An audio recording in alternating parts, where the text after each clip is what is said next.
नमस्कार दोस्तों, मैं स्वागत करता हूं आप सभी का चैनल रणभूमि पे। दोस्तों, आज हम चर्चा करेंगे पॉलीगन्स यानी बहुभुज के बारे में। तो जो दोस्तों, बहुभुज के बारे में क्वेश्चन को सॉल्व करने के पहले आइए चलते हैं हम कुछ बेसिक कंसेप्ट्स की तरफ, जिसका उपयोग करके हम इसे काफ़ी आसानी से पूरे इस चैप्टर को कंप्लीट कर सकते हैं 1 से 1.5 घंटे में। तो आइए दोस्तों, मैं आपको ये एक छोटे से वीडियो में अच्छे तरीके से समझाने की कोशिश करता हूँ। देखिए दोस्तों, इम्पॉर्टेंट फैक्ट्स एंड फार्मूला। उत्तल बहुभुज। दोस्तों, बहुभुज का मतलब होता है कि 2 या 2 से अधिक भुजाओं से घिरे हुए जो भी क्षेत्र होंगे, 2 से अधिक भुजाओं से घिरे हुए, तो उन सभी को हम क्या कहेंगे दोस्तों? बहुभुज कहेंगे। जैसे मैं एक बहुभुज आपको बनाकर दिखाता हूँ। देखिए 1 2 3 4 5 6, यहाँ 6 भुजा है, तो इसे हम षटभुज कहेंगे, यानी बहुभुज है। तो अब देखिए दोस्तों, इसी तरह से त्रिभुज, चतुर्भुज, षटभुज, अष्टभुज, बहुत सारे भुजा से जैसे जैसे बढ़ेंगे वैसे वैसे उनका नाम आता जाएगा। तो देखिए दोस्तों, तो बहुभुज में कुछ प्रकार हैं, उसे हम समझते हैं। उत्तल बहुभुज।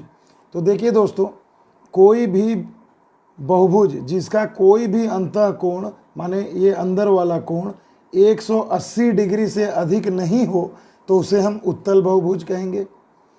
उसके बाद आते हैं अवतल बहुभुज। एक अंतः कोण कम से कम 180 डिग्री से अधिक होगा, तो वैसे बहुभुज को हम कहेंगे अवतल बहुभुज। समबाहु बहुभुज का मतलब हो गया दोस्तों, जितनी भी ये भुजाएं हैं ये सभी क्या होंगी? प्रत्येक भुजा समान होंगी।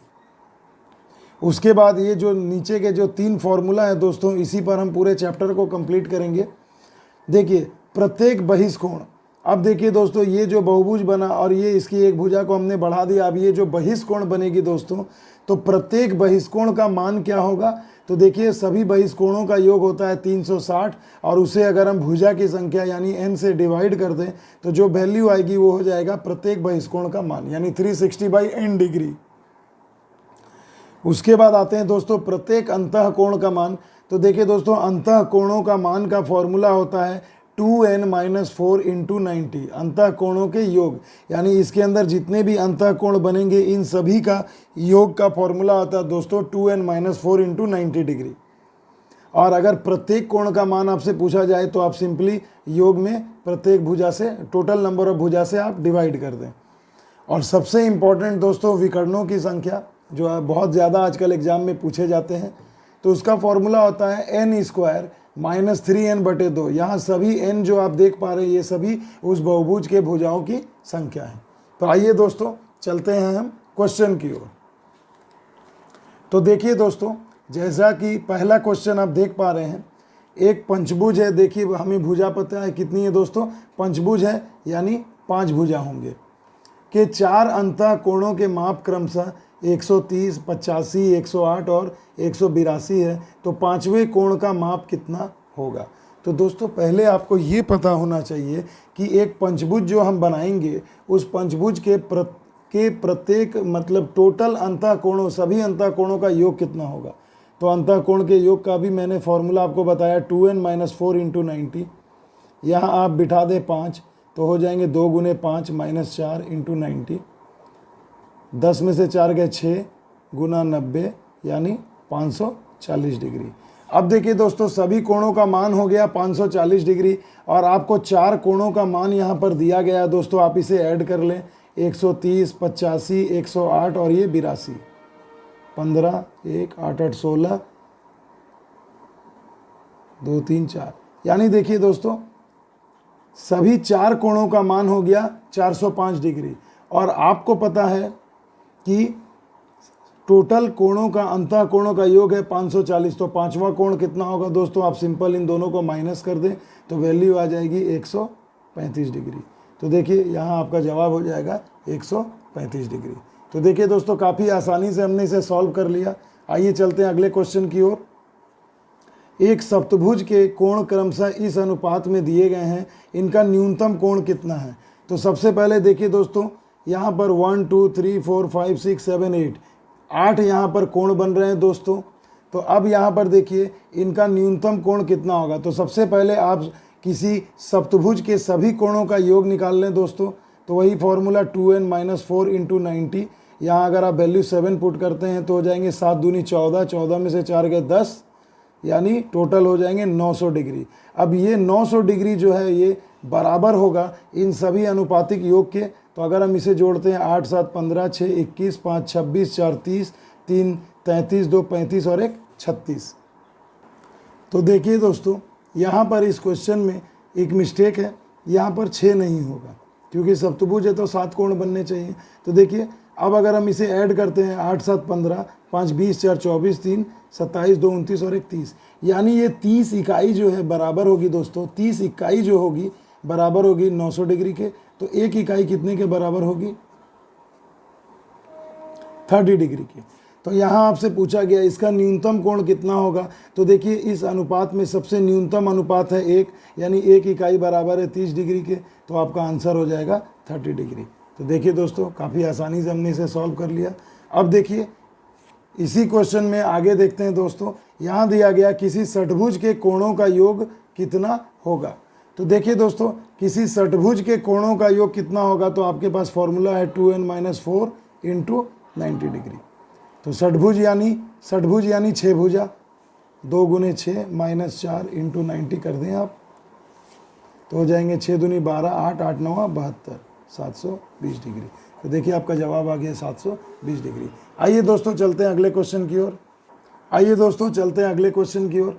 यहाँ देखिए आप देख पा रहे हैं आपको दिया गया एक अष्टभुज के कितने विकर्ण होंगे। तो दोस्तों विकर्णों का फॉर्मूला मैंने आपको अभी बताया था कि विकर्णों की संख्या बराबर होती है n² - 3n/2। तो देखिए दोस्तों n² - 3n/2, यहाँ n माने भुजा, तो कितनी भुजा? अष्टभुज है यानी 8 भुजा। तो यहाँ हम 8 का स्क्वायर बिठा देंगे, 3 × यहाँ 8/2 कर देंगे। तो अब देखिए दोस्तों 8 का स्क्वायर होता है 64, और यहाँ हो गए 8 3 24/2, तो यहाँ हो गए 40/2, 2 से कट गए 20, यानी विकर्णों की संख्या कितनी आ गई दोस्तों? 20। तो देखिए दोस्तों, अगर हमें सिंपल ये फॉर्मूला अगर याद रहेगा तो काफ़ी आसानी से हम इसे सॉल्व कर सकते हैं। आइए दोस्तों अगले क्वेश्चन की ओर चलते हैं। यहाँ आपसे पूछा जा रहा है एक बहुभुज के 27 विकर्ण हैं, इसकी भुजाओं की संख्या कितनी है। तो सबसे पहले दोस्तों देखिए विकर्णों की संख्या दी गई है 27, और इसके बराबर में आपको फॉर्मूला पता है n² - 3n/2 होगा। 2 को इधर ले गए, गुना कर दिए, 27 दूना 54, n² - 3n। अब दोस्तों देखिए एक सिंपल सी चीज़ है, बहुत सारे बच्चे इसे मिडिल टर्म फैक्टर भी कर सकते हैं, करते ही हैं अवश्य। तो देखिए n² - 3n -54 बराबर 0 हो जाएगा दोस्तों। आप यहाँ क्या कर सकते हैं दोस्तों, आप यहाँ से कोई भी एक ऑप्शन को यहाँ पुट भी कर सकते हैं, तो जिससे आपका क्वेश्चन जल्दी सॉल्व हो जाएगा। तो अगर दोस्तों मैं पहले ही ऑप्शन को यहाँ पुट कर दूँ 9, तो यहाँ हो जाएंगे 9 का स्क्वायर 81 -3 × 9 बराबर आपका 54 आना चाहिए। तो देखिए 81 में 27 जाएंगे 54, यानी ये सेटिस्फाई कर गया। यहाँ पर आप यहीं पर पुट कर सकते हैं दोस्तों। तो यहाँ से आपका आंसर हो जाएगा 9, यानी उस बहुभुज के विकर्ण की संख्या क्या है? 9, भुजाओं की संख्या क्या है? 9। आइए दोस्तों चलते हैं अगले क्वेश्चन की ओर। एक समबहुभुज के y कोण तथा अंतः कोण 1:4 के अनुपात में है, तो बहुभुज की भुजाओं की संख्या क्या है। तो सबसे पहले दोस्तों आपको ये पता होना चाहिए कि किसी भी बहुभुज का अंतः कोण प्लस y कोण मिल करके होता है हमेशा 180 डिग्री। दोनों का योग हमेशा 180 डिग्री होता है। तो अंतः कोण और बाह्य कोण और अंतः कोण दिए 1:4, यानी 1 है, यानी x मान लें, तो ये हो गया 4x डिग्री, 4 गुना है। अब इसे अगर आप मल्टीप्लाई कर दें तो हो जाएंगे 4x, और ये x अब ऐड कर दें तो हो जाएंगे 5x बराबर 180, 5 तिया 15, 5 छके 30। यानी देखिए दोस्तों आपको मिल गया कि बहिष्कोण का मान कितना आ गया 36, और अंतः कोण 36 × 4। बहुभुज की भुजाओं की संख्या आपसे पूछी जा रही है दोस्तों। तो सबसे पहले दोस्तों देखिए कि आपको करना क्या है, बहुभुज के भुजाओं की संख्या आपसे पूछी जा रही है। तो आपके पास तो फॉर्मूला है दोस्तों, y कोण बराबर होता है 360/n। तो y कोण आपको मिल गया 36 बराबर 360/n, 36 से गए 10 बार में, यानी n का मान आ गया 10, यानी वो कितनी भुजा होगी दोस्तों? उस बहुभुज की 10 भुजाएं होंगी। तो आसानी से हमने इसे सॉल्व कर लिया। आइए चलते हैं अगले क्वेश्चन की ओर। किसी समबहुभुज का प्रत्येक अंतः कोण 150 डिग्री है, तो इनकी भुजाओं की संख्या कितनी है। तो दोस्तों सिंपल समझिए, प्रत्येक अंतःकोण यदि आपको दिया गया है 150 डिग्री, तो y कोण का मान हमेशा आप 180 डिग्री से घटा दें तो हो जाएगा 30 डिग्री, क्योंकि ये दोनों मिलकर 180 होते हैं। तो अब आपको पता है y कोण का फॉर्मूला आपको पता है दोस्तों, होता है 360 डिग्री बाई n बराबर होता है y कोण आपको पता है 30 से आप इसे कटा दें 12, यानी n का मान आ जाएगा 12। तो देखिए दोस्तों यहाँ पर भुजाओं की संख्या कितनी हो जाएगी 12। देखिए काफ़ी आसानी से सॉल्व कर लिया, सिर्फ आपको बेसिक कंसेप्ट जानना ज़रूरी है। आइए दोस्तों चलते हैं अगले क्वेश्चन की ओर। यदि किसी उत्तल समबहुभुज के एक अंतःकोण का माप इतना है तो यह क्या होगा, मतलब अष्टभुज होगा, षटभुज होगा, द्वादभुज होगा या दशभुज होगा। तो आइए दोस्तों, पहले तो आपको पता है दोस्तों अंतःकोण आपको दिया गया 5 पाई/6, इसे थोड़ा डिग्री में अगर हम बदल ले तो पाई बराबर 180/6 तो हो जाएंगे 150 डिग्री। तो फिर से देखिए दोस्तों वही हो गई, अंतःकोण आ गया 150, तो बहिष्कोण आपका क्या हो जाएगा दोस्तों, y कोण हो जाएगा 180 माइनस 150 यानी 30 डिग्री। तो आपको बहिष्कोण का बराबर मिल गया दोस्तों 30 डिग्री। ये 30 डिग्री किसके बराबर होगा, फॉर्मूला है 360/n के। तो 360/n होगा, तो देखिए यहाँ से ये कट गए 12 बार में, यानी भुजा आ गई 12। अब दोस्तों थोड़ा शुद्ध हिंदी में ऑप्शन भी दिया रहता है एग्जाम में, दशभुज माने तो होते हैं 10, षटभुज माने 6, अष्टभुज माने 8 और द्वादभुज माने 12। तो यहाँ आंसर आपका हो जाएगा द्वादभुज। तो इस नाम को भी अच्छे से दोस्तों पढ़ के रखें, जान के रखें। आइए दोस्तों चलते हैं अगले क्वेश्चन की ओर। किसी समबाहु षटभुज के प्रत्येक अंतःकोण का माप कितना हो सकता है। तो सबसे पहले दोस्तों हमें ये पता होना चाहिए कि किसी समबाहु षटभुज के सभी अंतःकोणों का योग कितना होता है। तो फॉर्मूला है 2n-4 × 90।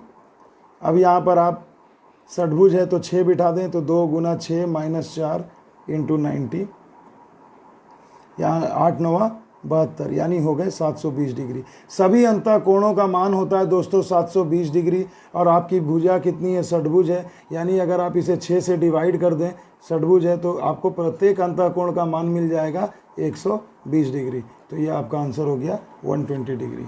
तो देखिए दोस्तों काफ़ी आसानी से सॉल्व हो जा रहे हैं। आइए चलते हैं अगले क्वेश्चन की ओर। एक समबाहु बहुभुज के प्रत्येक अंतःकोण तथा बहिष्कोण का अंतर 60 डिग्री है। तो दोस्तों सबसे सिंपल सी चीज़ है कि एक समबाहुभुज के प्रत्येक अंतःकोण और y कोण का अंतर है 60 डिग्री। यानी अगर मैं मान लूँ कि अगर अंतःकोण x डिग्री है तो उसका बहिष्कोण कितना हो जाएगा दोस्तों, तो बहिष्कोण हो जाएगा अंतःकोण x, तो बहिष्कोण अंतःकोण से कम होता है, तो अंतर है 60, यानी एक होगा x - 60 डिग्री। ये दोनों मिलकर के दोस्तों होते हैं हमेशा 180 डिग्री। तो x और x 2x हो गए, और यहाँ पर आपकी वैल्यू आ जाएगी 240। 2 से अगर हम इसे कटा दें तो हो गए x, यानी x की मान हो गई 120 डिग्री। अब देखिए दोस्तों x का मान आ गया 120 डिग्री, यानी ये हो गया क्या, अंतःकोण। तो बहिष्कोण उससे 60 डिग्री कम होगा, यानी बहिष्कोण का मान कितना होगा दोस्तों, x - 60, यानी 120 - 60 यानी 60 डिग्री। तो अब आपको भुजाओं की संख्या पूछी गई है, फॉर्मूला है 360/n। तो 360 और n अब आपको निकालना है इसके भुजाओं की संख्या। तो यहाँ पर आप यानी इसके बराबर आप 60 लिख सकते हैं। तो देखिए ये 6 बार में कट गया, तो यानी n की वैल्यू आ जाएगी 6, यानी वो जो बहुभुज होगा उसके भुजाओं की संख्या कितनी होगी, भुजाओं की संख्या होगी 6। तो देखिए दोस्तों काफ़ी आसानी से सॉल्व हो गया ये।